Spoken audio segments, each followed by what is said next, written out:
Sean todos bienvenidos a una edición más de Mundo Joven. El día de hoy vamos a tratar de un tema muy importante que afecta a muchos de los jóvenes, inclusive a muchos adultos, ¿verdad? La falta de tolerancia y esto a qué nos lleva también, a qué consecuencias lleva esta falta de tolerancia también en nuestras vidas. Así que no se pierdan el programa de hoy. Nos acompaña nuevamente nuestra amiga, psicóloga, la profesional Alma Franco. Bienvenida, Alma, ¿cómo estás? Gracias, ya me siento parte de este mundo joven, más que bien con la invitación y muy agradecida. Qué bueno, Alma. Antes de comenzar con el tema del día de hoy, queremos dar gracias a todas las personas que nos apoyan, que siempre están en oración constante por nosotros. Les pedimos que sigan en oración, porque hay muchas batallas que nos toca librar día a día para poder estar aquí cada domingo, cada día que nos toque. Así que recen por nosotros, que se haga la voluntad de Dios en nuestras vidas. Les pedimos también, si quieren ser padrinos, madrinas, auspiciar este programa, este proyecto de evangelización, se puedan poner en contacto con nosotros a través de las redes sociales o a través del WhatsApp, que el número aparece en pantalla. Así que muchísimas gracias nuevamente por todo. Y ahora sí, vamos a empezar con nuestro tema del día de hoy, la tolerancia. ¿Qué es? ¿De qué se trata tener tolerancia, Alma? Bien, como decías, Macarena, es un tema de gran relevancia hoy día con nuestros jóvenes.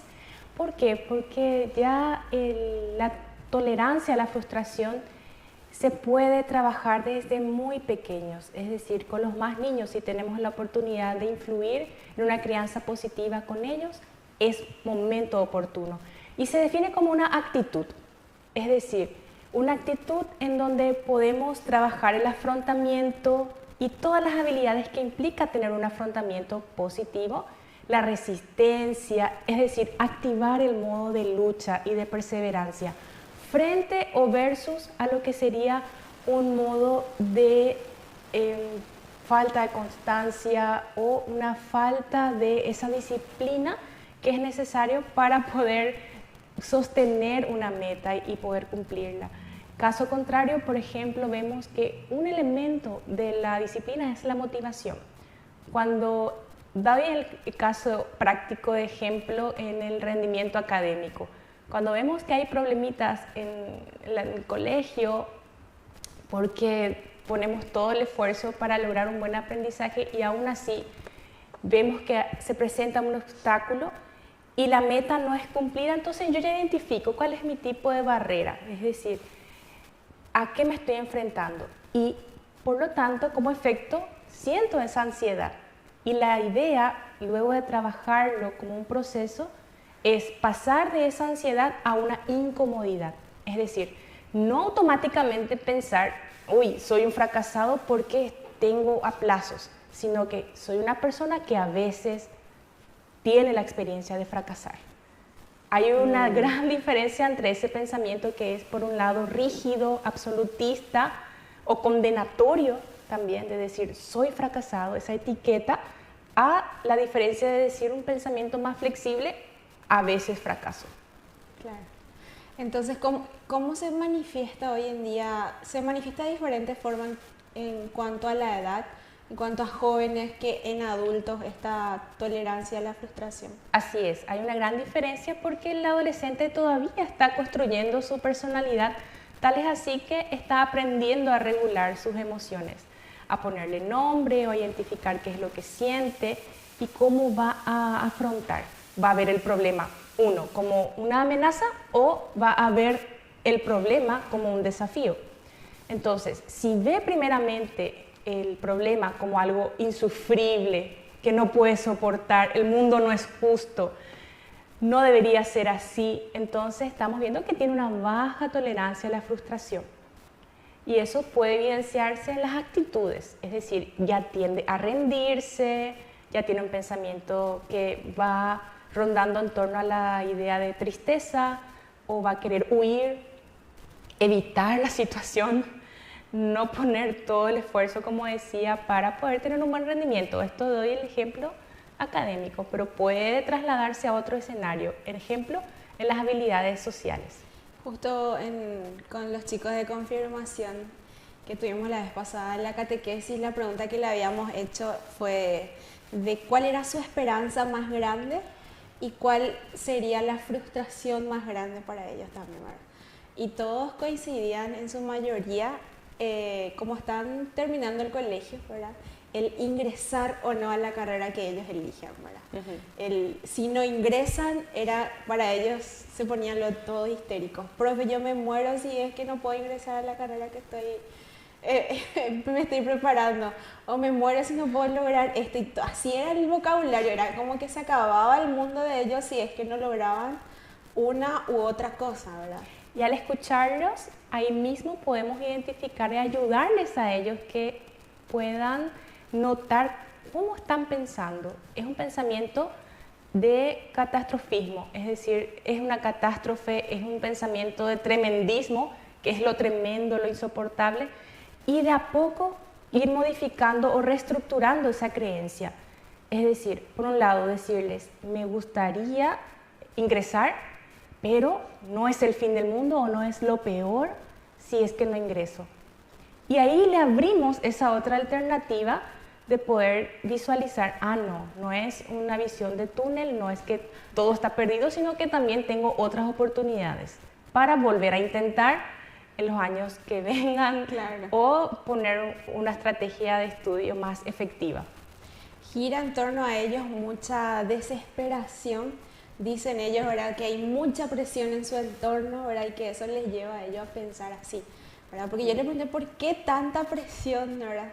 Y mis papás me exigen, me sobreexigen y todo eso, ¿verdad? Entonces, qué importante es también saber escuchar de parte de los padres, ¿verdad? No exigir de más a los hijos para que ellos puedan tener esa paz de disfrutar ese acontecimiento que está pasando, ¿verdad? Porque o si no, no disfrutan. Es como que algo que tienen que hacer y no terminan disfrutando de ese proceso de su vida. Así que bueno, vamos a seguir hablando en el siguiente bloque acerca de la tolerancia a la frustración, así que no se vayan, que al volver de la pausa seguimos con más de Mundo Joven.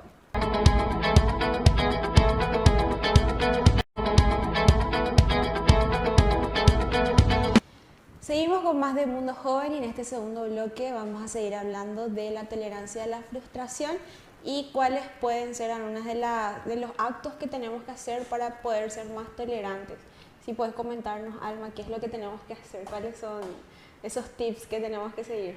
Sí, principalmente es desarrollar todo lo que implica una disciplina, es decir, es una habilidad entrenable, que quiere decir que a medida que uno puede ejercitarse para instalar un hábito positivo, puede minimizar esos riesgos de, por ejemplo, frustraciones o autoexigencias, como bien mencionabas como ejemplo, cuando uno le impone ejercitar una actividad que le superan fuerzas.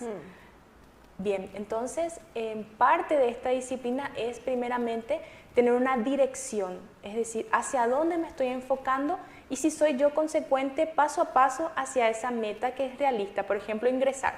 Sí. Luego, un sentido interno de crecimiento, es decir, revisar por qué estoy haciendo esto, por quiénes estoy haciendo esto, es decir, cuál es la razón que hay detrás, que es mi motor para poder cumplir con esa meta.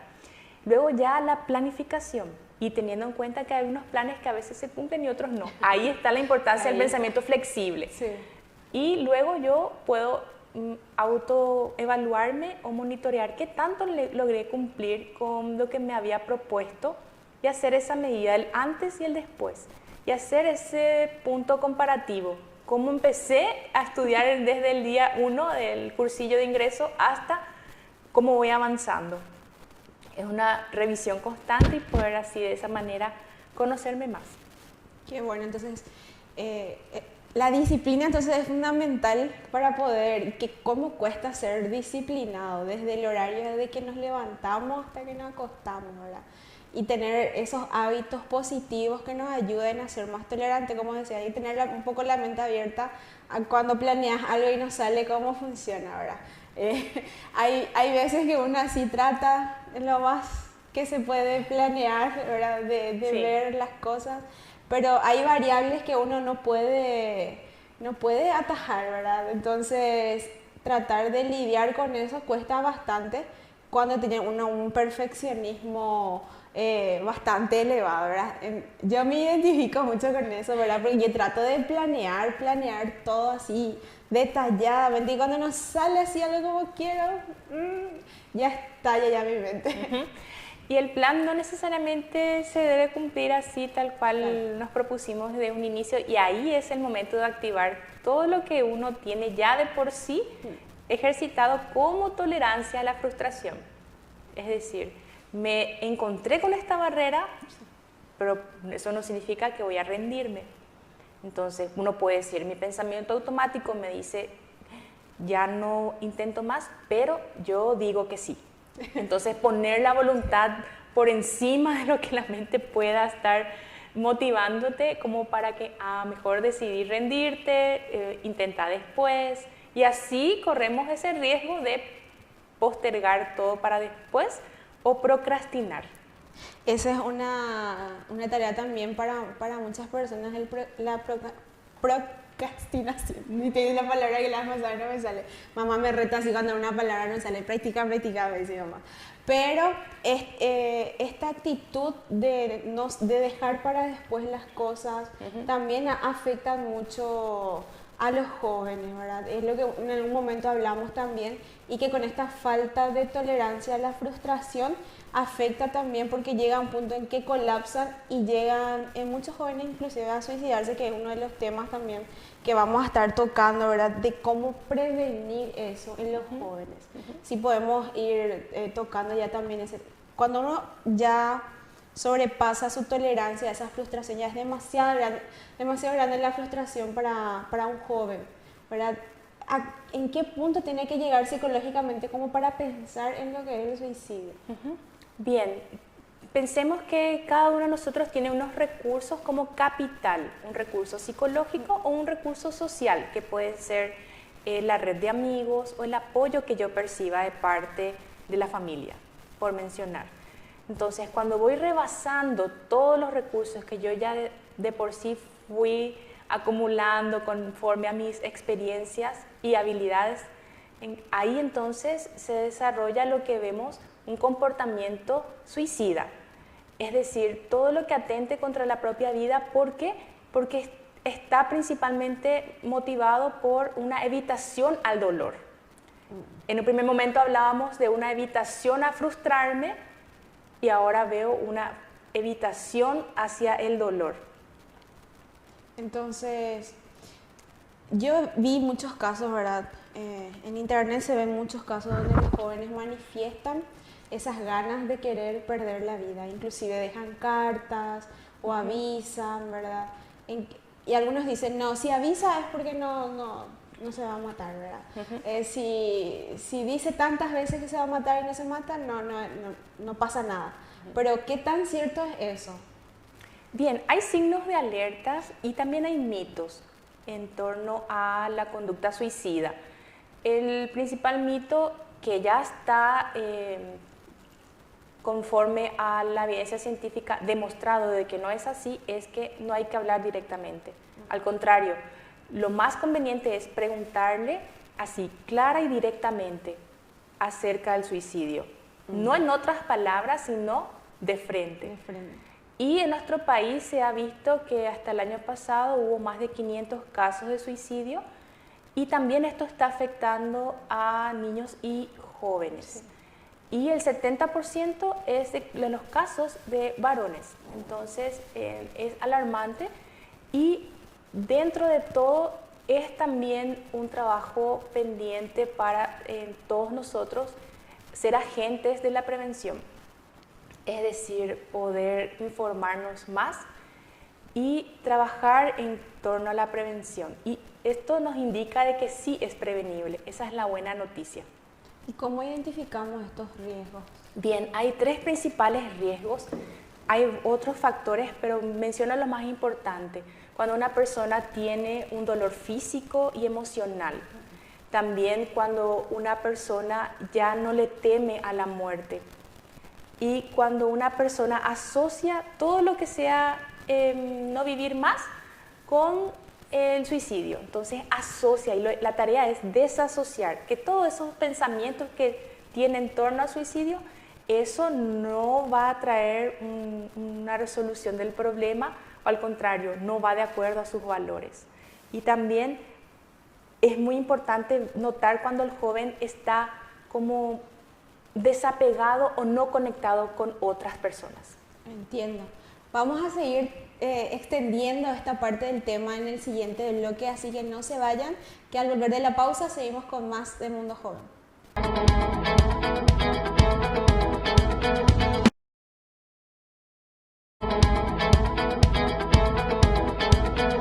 Seguimos con más de Mundo Joven. Este tercer bloque vamos a seguir hablando de cómo notar esos riesgos cuando estamos ante una persona un joven en este caso, que quiere suicidarse, porque muchas veces ellos no piden ayuda, ¿verdad? Es como que son personas más retraídas, que se aíslan, o en este caso hay personas que son muy extrovertidas, pero que por dentro guardan ese dolor grande que termina en ese desenlace, ¿verdad?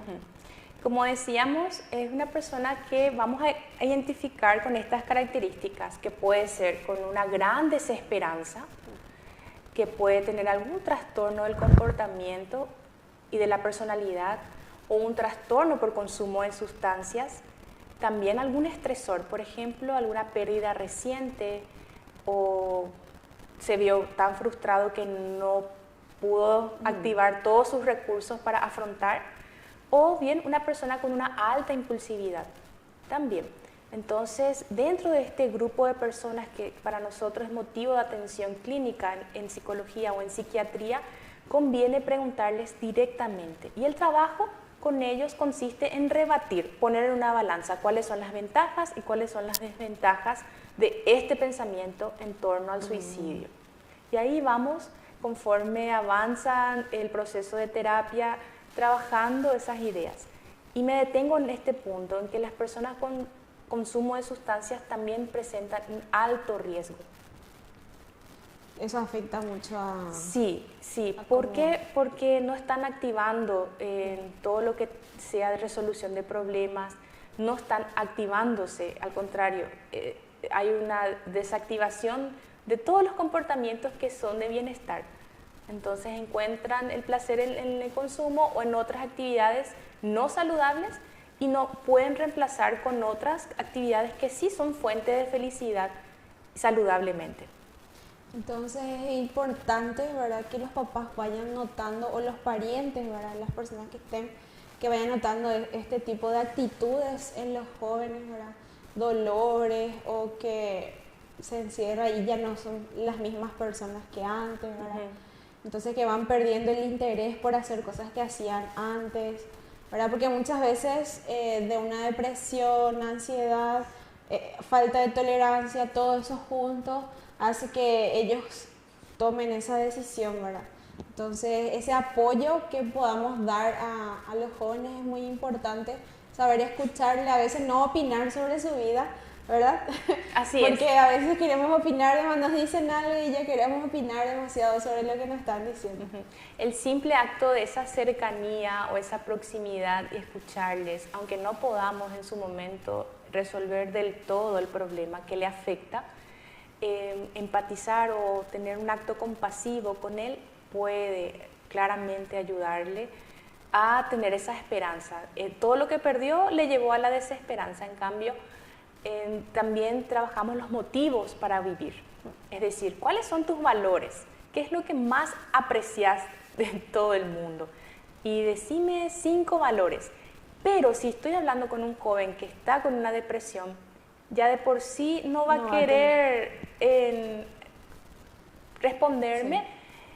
¿Por qué? Porque está en una situación en donde nada le gusta.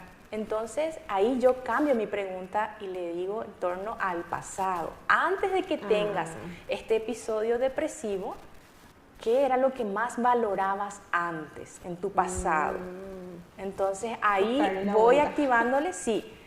Y entonces es centrarnos en sus valores.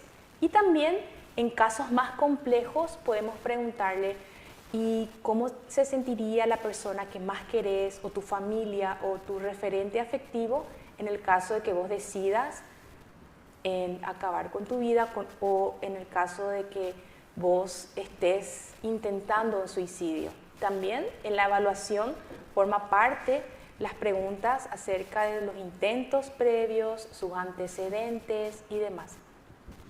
Qué bueno, entonces a mí me toca muy de cerca porque sinceramente es muy triste ver cómo jóvenes con tanto potencial, ¿verdad?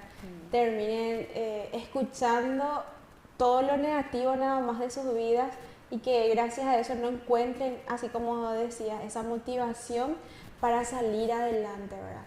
Que muchos inclusive no ven el valor o esos valores que ellos tienen por centrarse en lo negativo nada más. Están tan centrados en eso que olvidan, ¿verdad?, que hay personas a su alrededor que los quieren y que los aprecian y que se acabaría su mundo si es que ellos no estuvieran, ¿verdad?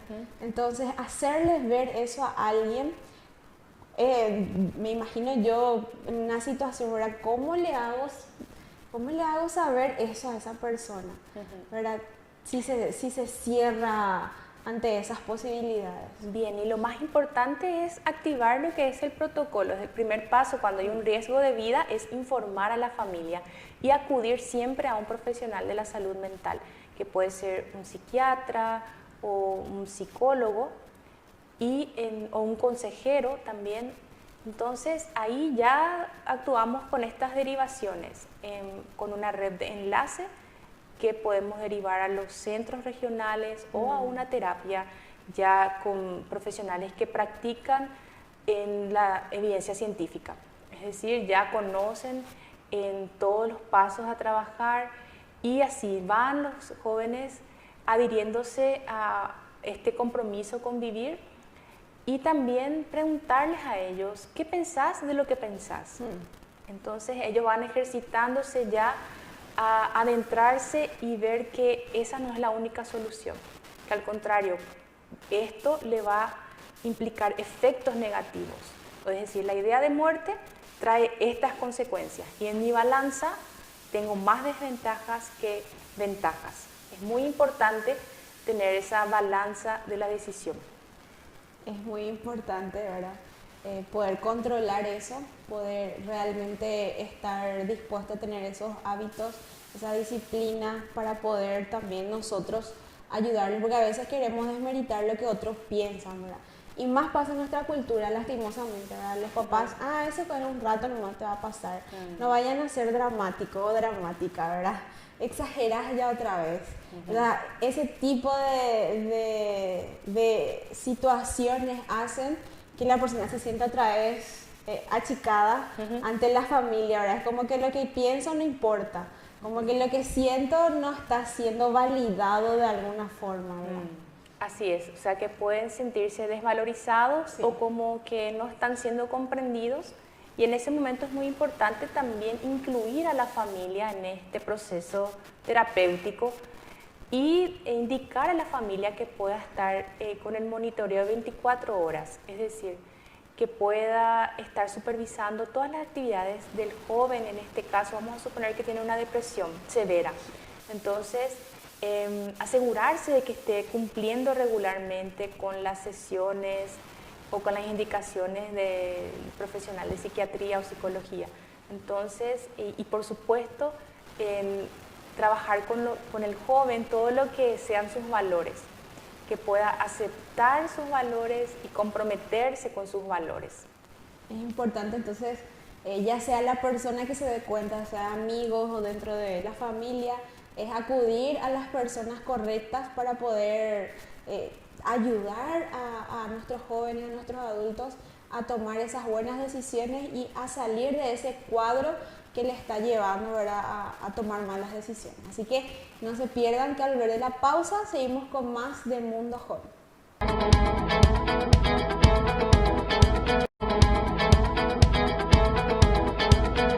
Y llegamos al final de este programa del día de hoy. Muchas gracias por acompañarnos.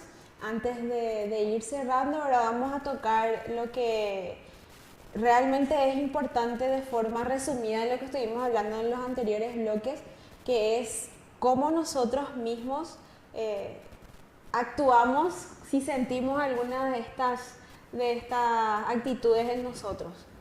Cómo podemos identificar y autoayudarnos, ¿verdad? De alguna forma.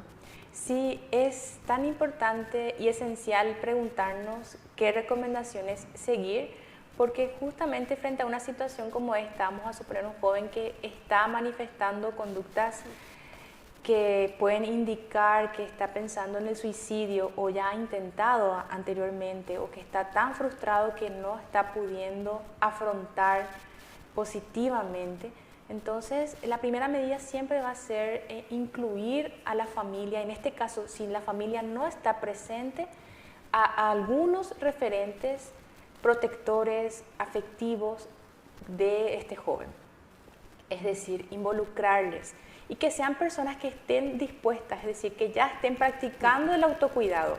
Para que un cuidador pueda ejercer el cuidado de otro, necesita también estar bien estable psicológicamente para todo lo que va a conllevar este camino de acompañar a otro. Y por supuesto están siempre las referencias en salud mental de los centros a donde acudir y no postergar.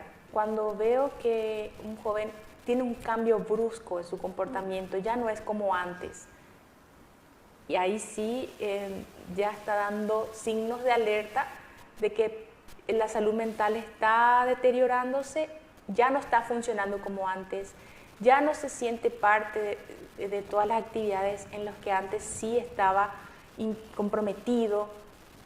Entonces son signos de alarma y saber escuchar. Aquel que dice, no, yo no tengo paciencia. No, la paciencia también puede ser entrenada, es decir, poder tener ese dominio propio de mi ansiedad, de querer ya ayudarle, verle bien, que se esté levantado, que funcione mejor que antes. Entonces es también tener esa práctica de esa escucha atenta y observarle, es decir, que el otro esté dispuesto a ser ayudado, que tenga la apertura, es ahí un punto de salvación, el dejarse ayudar. Y esto va a implicar como que a veces momentos de subidas y bajadas, por lo que es tan importante que el cuidador sea paciente, sea comprensivo, como para que él se sienta animado, el joven, de a poco a adherirse a su terapia o a su proceso de sanación. A eso me refiero, es decir, cuando hablamos de sanación, es todo un proceso de todas las dimensiones, psicológicas, espirituales, sociales, todo. Es una mirada integral para poder solucionar realmente cuál es el problema y para que esto no reincida más adelante. Asimismo, con respecto a la consulta que te hizo, ¿verdad? Porque hay veces, en mi caso cuando era adolescente también, todo lo que pasaba era la muerte, así como los jóvenes de ahora, ¿verdad? Era como que se te caía el mundo si algo malo te estaba pasando y lo primero que se te venía a la cabeza, quiero morirme. Ya no quiero saber más nada. ¿Verdad? No era así de forma literal, pero uno sentía cuando uno está mal, triste o algo, uno siente a veces que se quiere morir, ¿verdad? Pero no siempre lo lleva al extremo de realmente hacerse daño, ¿verdad? O hacerse algo. Pero sí, eso pasa a todos los adolescentes, ¿verdad? Que pasan por muchos problemas y saberse escuchar, o sea, o darse a entender a los demás, ¿verdad? Encontrar a las personas correctas. En mi caso, por ejemplo, yo hablaba mucho con mi mamá, ¿verdad? Ella era la que constantemente me decía y tenía pensamientos negativos y ella enseguida me cambiaba a no vayamos a pensar así, ¿verdad? No es así, ¿verdad? Entonces, tener así a alguien que te ayude a afrontar esos momentos es importante y a veces no todos tienen la posibilidad de tener una mamá o un papá que les esté así hablando, ¿verdad? Entonces el rol de la comunidad, el rol de los amigos es fundamental para que el joven sepa que lo que le está pasando es algo que va a pasar, ¿verdad? que va a pasar y que va a ir afrontando y va a seguir adelante, ¿verdad? Así mismo, es decir, cuando trabajamos en intervención en crisis, vemos que esto desorganiza temporalmente y ahí es donde se requiere de un entrenamiento profesional en primeros auxilios psicológicos. En cambio, ¿qué pasa si es que cerca de mi comunidad no tengo tan accesible el poder asistir a una terapia? Entonces ahí es donde la comunidad tiene un rol fundamental para prevenir el suicidio. ¿Por qué? Porque son los que están más cerca de este joven y pueden detectar observándole qué es lo que le está pasando y luego escuchándole. Y ofrecerle que hay todo un horizonte, no solamente la visión de túnel de que esa es la única salida, sino que hay otras alternativas que él no está pudiendo ver, pero que juntos vamos a poder ver. Ahora nomás está cegado por un tiempo, pero con ayuda de otros, ahí están, le incluyo a los amigos, a los de la comunidad, que sí pueden ver otra salida. Y ahí es importante que él se deje ayudar. Y normalmente en estos casos vemos con éxito que sí, que una vez que llegan a tiempo y se dejan ayudar por un proceso terapéutico, sí logran evitar este suicidio. Entonces, como decía, si bien los números nos alarman, nos preocupan mucho, en cambio vemos también otro porcentaje de jóvenes que sí están dispuestos a decir, si me siento mal, necesito ayuda. Así mismo, buscar esa ayuda es importante, así que muchísimas gracias, Alma, por el tema del día de hoy. Podemos dar muchos ejemplos e ir desglosando, ¿verdad? Pero se nos fue el programa, así que muchísimas gracias. Te esperamos próximamente, vamos a seguir hablando de más temas importantes donde la familia y los jóvenes puedan estar incluidos y saber cómo actuar ante esas situaciones. Gracias nuevamente a todas las personas que nos apoyan. Si quieren ser padrinos, madrinas, que puedan escribirnos al WhatsApp, que puedan comunicarse con nosotros, y si quieren ser parte del programa también, que puedan contactarse con nosotros, le vamos a recibir con los brazos abiertos. Si quieren ser también acá entrevistados y darse a conocer como juventud de sus comunidades, pueden también contactarse con nosotros como grupos musicales, ¿verdad? Que unos cuantos ya se pusieron en contacto para poder venir, que van a estar Dios mediante más adelante, así que muchísimas gracias y nos vemos en una próxima edición con más de Mundo Joven. Muchas gracias, Alma. Gracias, Chao, gracias. chao.